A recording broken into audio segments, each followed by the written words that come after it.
Sometimes the most difficult thing that we do in our mental health journey is face the reality that we live in. For a long time, I looked at life as this idea that it wasn't real, this wasn't happening to me, this was not my problem, I don't have to deal with all of the ramifications of my past. Depression is fake, anxiety is fake, bipolar is fake, all mental health is fake. That's what I used to think. And for me, what I realized looking back on that is that was a survival mechanism. It was a defensive mechanism, leveraging my own personal box, if you will. If I put my mental health into a box, I realized that it was keeping me protected. Growing up, the thing that I always looked at was, if mental health is really a problem, then why isn't everyone suffering? Why is it only these pockets of people? And then I started thinking about it more deeply, and I was like, well, that's the case scenario for everything. Even though there is suffering in the world and we see it on these grandiose scales, it's not always something that hits home. And the older that I got, the more deeply I had to step into my own journey and uncover the reality that in this life, I have been depressed, I have been anxious, I have been suicidal. And it got me thinking about, how do you really understand this mental health game when your whole life you've been trying to convince yourself that you're okay? Like, how do you actually go about a healing journey when you spent years trying to stuff down all of the pain, all the suffering, all the hurt, all of the turmoil, and pretend like you're fine? And then it dawned on me, you don't. You can't. And it's impossible. And so my hope today is that what you will get out of this conversation that I'm having with you in this one-on-one, think of this like me coaching you right now. Let's say, for example, you came to me with a question that many of my clients come to me with. And you said, Michael, I cannot seem to overcome my own suffering. I'm depressed. I'm anxious. I'm insert whatever. Can you help me?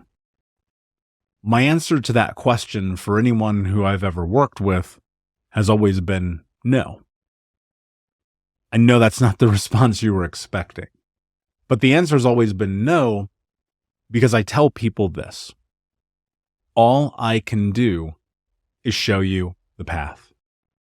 That's it. That's all I can offer you. I cannot change your life. I cannot force your hand. I cannot make you become the hero of your own story. But what I can do is I can be here to guide you. I can be here to support you. I can be here to show you possibility. I can even be here in those moments in which you need me the most to help you move through and navigate the problem that is directly in front of you. But what I can't do is be the one who takes the action. And so someone will come to me and they'll say, Michael, I feel this way about the world. And I'll ask them a very simple question. And that question is, well, is that true? And what I mean by that question is not, is your feeling or are your feelings true? What I mean is that the reality that you live in? I remember once I was feeling unbelievably depressed. Like, this was after I had to come to allow myself to believe and understand and rationalize that depression was real. I was struggling so hard. I couldn't get out of bed. I couldn't seem to take care of myself. I couldn't brush my teeth. My health was in shambles. My relationship was terrible. My money was terrible. Everything was not working in my life. And I had to sit in the reality. I was suffering a massive bout of depression. And here's what I took from that. And this, again, this is my own experience. I'm not saying this would be your experience, but what I took from that was that this thing about depression was this unbelievable feeling of sadness, of hopelessness, of lack of interest. There was no pleasure in anything I was doing. I'd lost my appetite. My sleep was a wreck. I had fatigue. There was difficulty in everything that I was doing. And the levels varied day to day. And it wasn't until I would be around other people that I would realize like, oh, I'm not depressed in this moment. I don't feel whatever those normal lingering feelings are when I'm using my energy to be in connection with other human beings. And then I would go back home from whatever it was. It could be a ball game or hanging out with my brothers, or it could be going on a date or any of the litany of things that we do as human beings. But I would go back home and I would be in bed and the lights would go out, the music would go off, and I would be with myself. And it was like, boom. Those feelings of hopelessness, of sorrow, of lack, of fear would come up, and I would sit in them. And this was one of the most difficult things that I had to do in my journey, was recognize the reality of the life that I was in. And I started going deeper and deeper. Now, therapy played a pretty significant role in this for me, because what it allowed me to do was have an understanding. This is the framework that I think is so important in therapy, is like creating an understanding of what is happening in your head. It was through practical action, having a coach and having a community, that is what pulled me through. Now, full transparency, I will say this because I've said it before. I did try medication for a very, very brief period of time. I think it was maybe around a month, maybe a little bit longer than a month. And it made me crazy. So I am going to caveat everything that I'm about to say with this. Medication did not help me. What did help me was a series of things that I had to do to make sure that I could take my life back and control back from depression. And so the question becomes, what are things that I can do to overcome depression without medication? And that is what was in my head. I was like, okay, cool. If I can somehow overcome this thing that's in my head and I can create change, what would that look like? Like, what would start to transpire? What would take place? And ultimately, what I came into was this understanding that there were like these handful of things that I could do. And I'm going to start this with a list, because I think that this is always important, right? I'm one of those people, as you know from the show over the years, I have created lists, and this is a list of things that I've done in my life to overcome depression without medication. And what's really interesting is that there was a Newsweek article about depression medications and anxiety medications. And what this article found is that antidepressants work better than sugar pills, which are placebos, only 15% of the time. I'm going to read this to you again. So in Newsweek in September of 2022, they released an article that antidepressants work better than sugar pills, which are placebos, only 15% of the time, which means that we have been lied to as a society, as a whole, that medication is the solution for depression. In fact, I'm going to read you this because I think it's really, really important. In 2019, so it's a little bit of an older study, in 2019, 1 in 8 Americans, 43 million people, were taking an SSRI, and those numbers have risen again and again and again. And here is what is so fascinating about this. More than 60% of those people, about 26 million people, have been taking those drugs for more than 2 years. 26 million people. These medications, and this is my opinion, right? And I'm not a doctor. I always like to preface this. These medications are here to serve a short-term purpose. They are not long-term efficacible. You see this again and again and again. Go check out the Newsweek article that I just laid out to you, okay? I felt the tremendous amount of overwhelm, for lack of a better term, the second I tried to take these medications. All of my symptoms heightened to the point where I thought I was going insane. And so even though doctors always say, consult me, don't get off the medication, these things are dangerous, which again, guys, context, I am not a doctor, don't listen to me. I took myself off of the medication at my own volition because I knew that this was making my life worse. And I've talked about this on the show before. You have to be the advocate for your own health. All right. So let's talk about what happened after that moment. So this for me was probably 2016 or 2017 when I had pulled myself off of this medication and I really started taking inventory of what I could do. These are the 10 things that you can do to overcome depression without medication.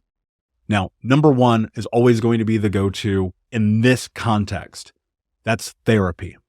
And the reason why I suggest therapy is because from a biological standpoint, we need to really assess the feelings and the emotions that come along with the symptoms. Because most of the time, the symptom isn't the root cause of what is happening. And in therapy, you can unravel and uncover that root cause.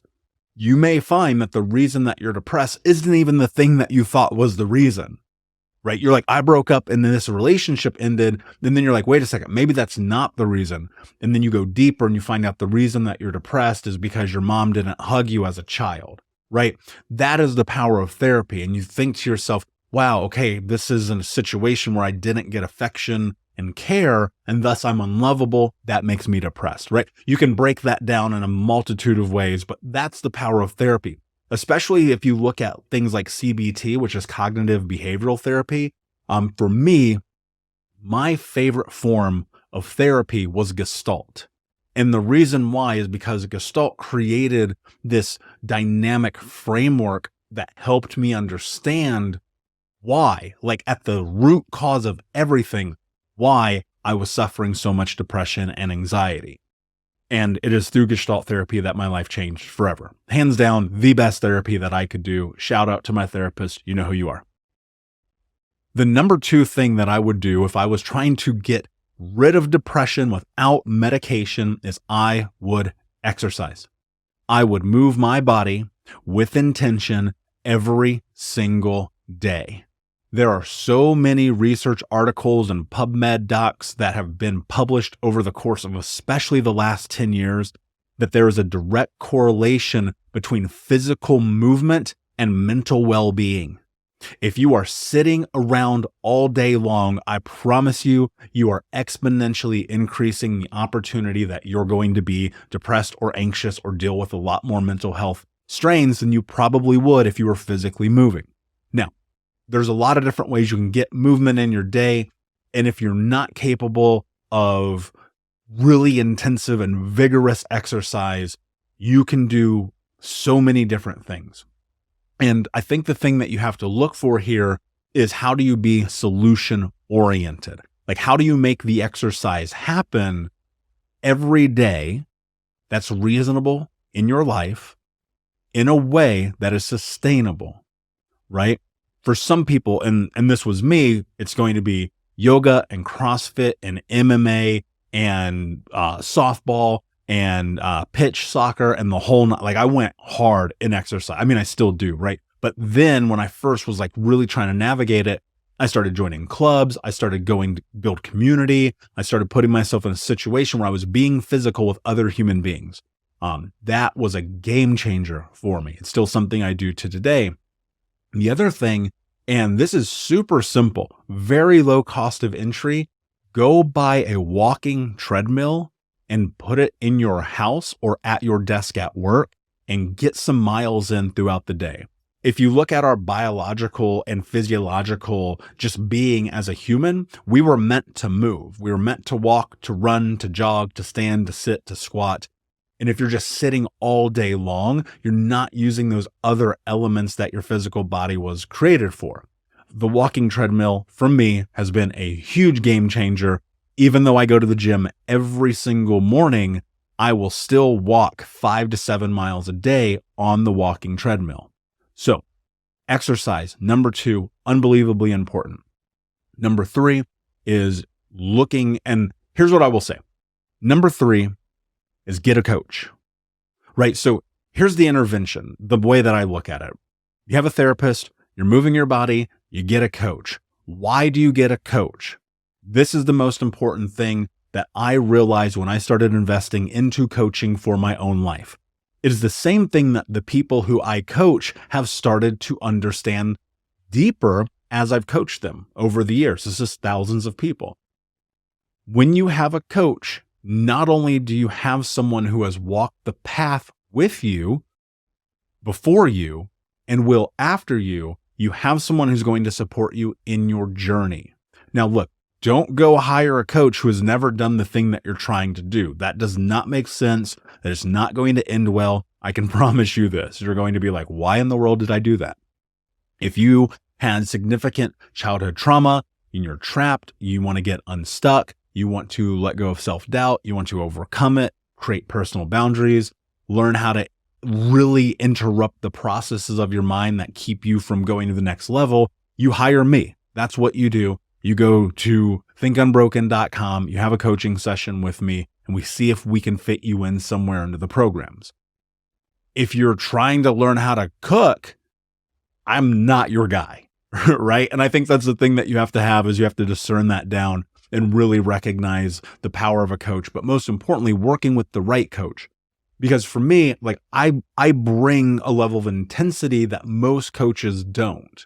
So when you're from a background like mine and life was super chaotic and you live a little bit on the edge and you move at a different speed than most people, you need that as a coach, right? But you also, like, you can see this if you're ever in coaching with me, there is also this softness and this human connectedness that I bring to our conversations, but always in truth. And so that's what I would say. Go find a coach who tells you the truth. Don't find a coach who's going to sugarcoat you and try to keep you in their program forever. The greatest thing for me is the moment like one of my clients says, I don't need to coach anymore. I'm like, thank God, go change the world. Number 4, and this is one that should be evident, but I don't think that it is.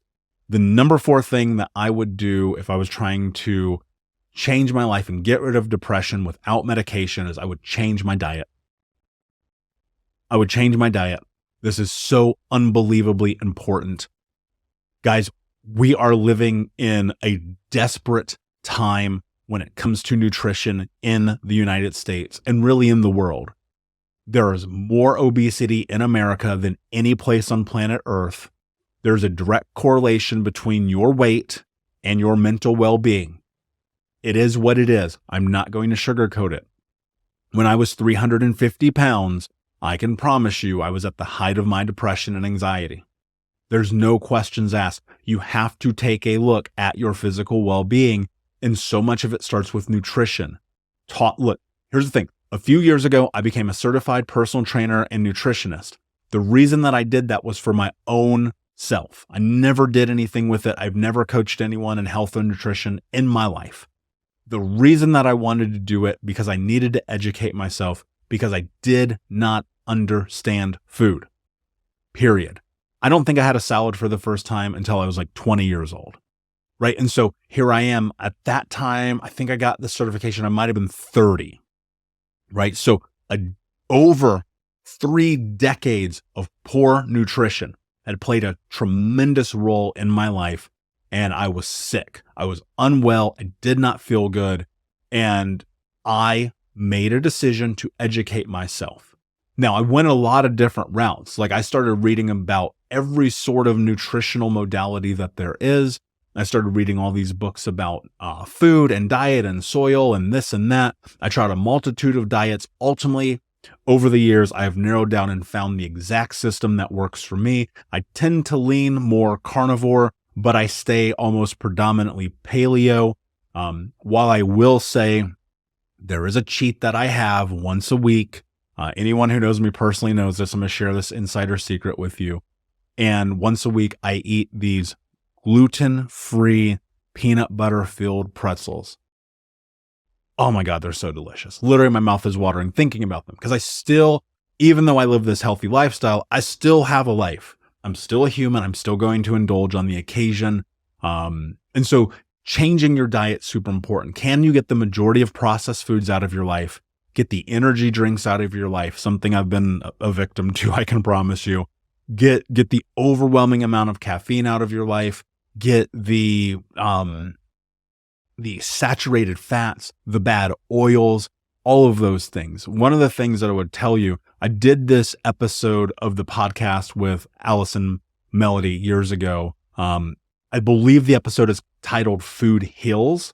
So go to thinkunbrokenpodcast.com. She has one of the biggest food and nutrition podcasts in the world. She's interviewed every expert about food and nutrition. Please go listen to that episode with her and I if you are stuck and you need a jump off point to figure out how to change your nutrition. Because I promise you, this is one of the most important things you'll do. All right. Number 5 is that you need social support. Social support is about community.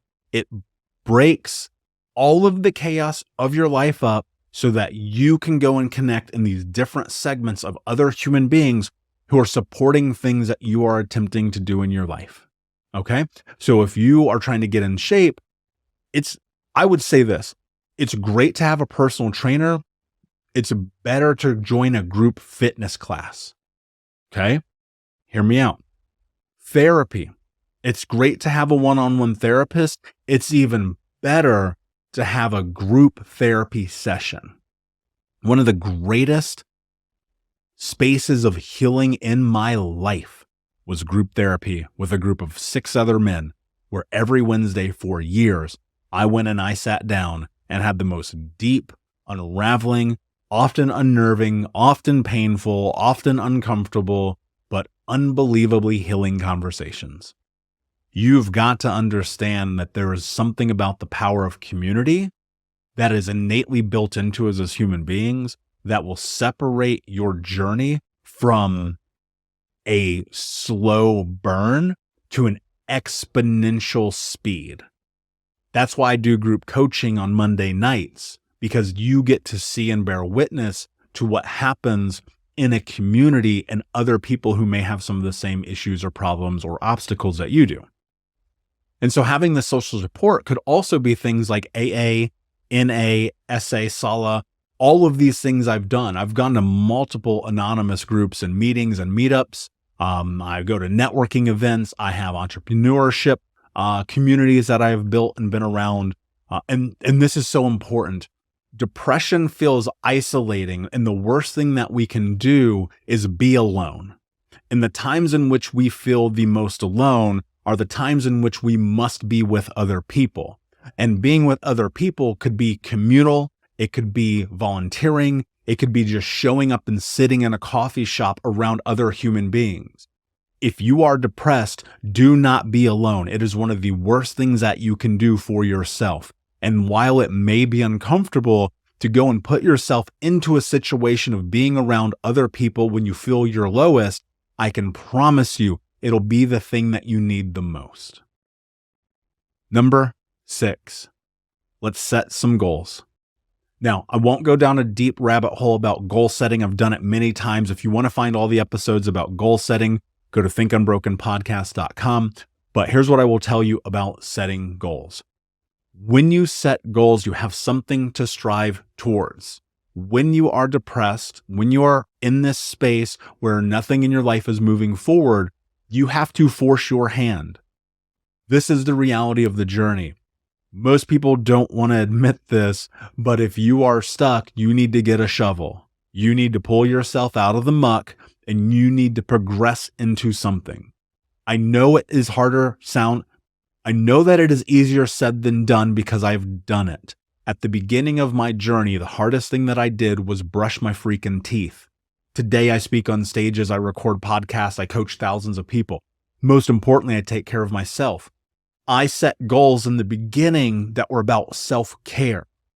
Today, I set goals that are still about self-care, but also that are about creating a massive change in the world. You need something in your life that pulls you into the future. And so again, I won't go beyond that with goals. Go search goals on the podcast website, but go and create something that pulls you into the future. Number 7 is limit stress. Now, I know what you're thinking. You just said set all these goals, and now you're telling me to limit stress, but when I set goals, I get stressed out. Go and create little wins in your life on a daily basis, because the little wins in your life will help you build confidence. The more confidence that you build, the less stress that you will feel. Let me say that again. The more confidence that you build, the less stress that you will feel. I can tell you this from firsthand experience. And in this, what will happen is you'll learn things like time management, you'll learn things like boundaries, and you'll learn things like support. And in that, I promise you, you will have stress come off of your shoulders more and more and more every single day. Stress is an amazing tool. Like, I don't think people talk about this enough. There is a tremendous power when you leverage stress in the right way that helps you create change in your life. We need a little bit of stress. It's the same thing as like coal under the right amount of pressure and heat turns into a diamond. You, under the right amount of pressure, will turn into the hero of your own story. And so you need a little bit of stress, but you need to pay attention to your physical body, your mental well-being as you're going through whatever it is that you're in right now, because sometimes what you actually need to do is to pump the brakes. Take some time, remove yourself from the chaos of life, and set yourself up for success moving forward. Sometimes the best thing you can do to limit stress is to hit the pause button. Now, hitting that pause button could be for a day, a week, or a month, right? But at some point, you've got to get back into the game. The timeout has to end, and you have to start moving forward again. Number 9, challenge your negative thoughts. This is what I was talking about earlier. Your thoughts are not always true. And rumination, this idea of repeating a thought pattern in your head, is one of the number one reasons why people get stuck. Listen to me again. Rumination, repeating negative thought patterns in your head, is one of the number one reasons why people get stuck in the mental health journey, because the rumination about the negativity and the suffering of the thing that happened before does not serve you today. And we believe that if we think about it more, we bring more energy to it, that we start to take control of it. However, what I will argue, and I will argue this until the cows come home, is that rumination is actually destroying your potential. This is why you need to go to therapy. This is why you need a coach. This is why you need practices in journaling and meditation, physical movement, health, and well-being. Because when these ruminations start to appear, you can take inventory of it and really put it where it needs to be. More often than not, the thought that you are having about the past is not serving you, and you're beating yourself up. Or worse, you're re-traumatizing yourself because of experiences that you have not resolved. People think that this process of healing is about sitting and talking. It's really about a somatic approach, a mental approach, a physical approach, an emotional approach, and a spiritual approach that is going to help you shift those negative thought patterns. If you are trapped in negativity, the thing that you need to do right now more than anything is change the way that you think by challenging those thoughts and simply asking yourself, is this true? And number 10, the thing that I would do, the thing that I did do, the thing that has given me more strength than anything in my journey to overcome depression without using medication. And even if you use medication, I might have said that maybe too many times. Look, I know that there are people that medication serves a wonderful purpose for, and it helps. I get that. But I will say this. This is the thing that for me changed my life forever. Depression, anxiety, ideations, pain, rumination, loss, overweight, smoking, drinking, getting high, debt, everything. And this is where I'm going to lose some people. But I always tell you, I'm here to be your coach, not your friend. I'm going to tell you the truth. This is number 10. If I were trying to overcome depression, I would stop making excuses. How do you stop making excuses? This is the question that you have to ask yourself, because we will always find a reason why we can't do something. What I will propose to you is, can you find a reason why you can do something?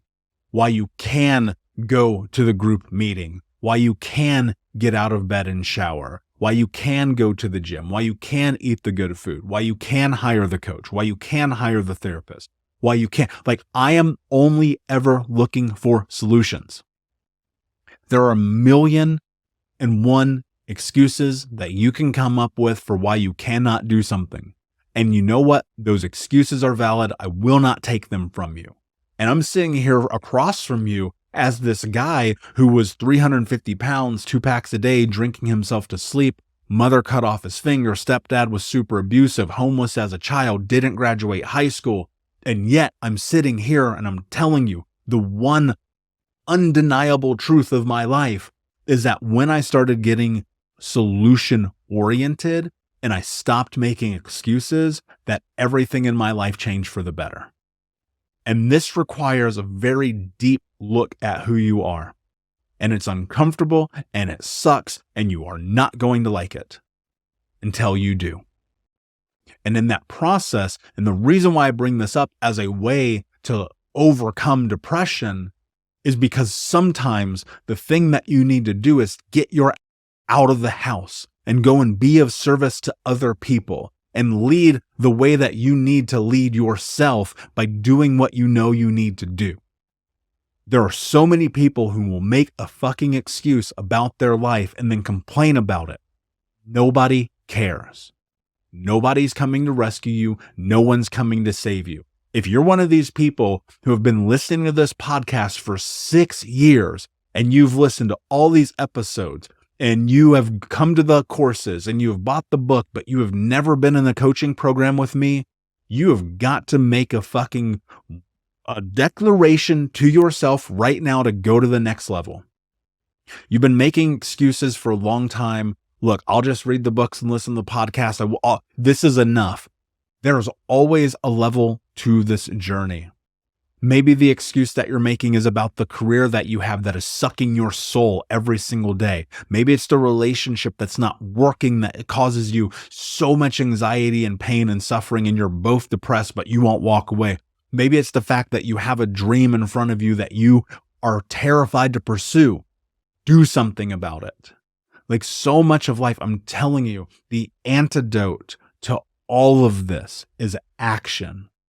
And I know I'm getting intense with you, but I just really want to hit this point home because so many people are just one decision away from their life being different forever.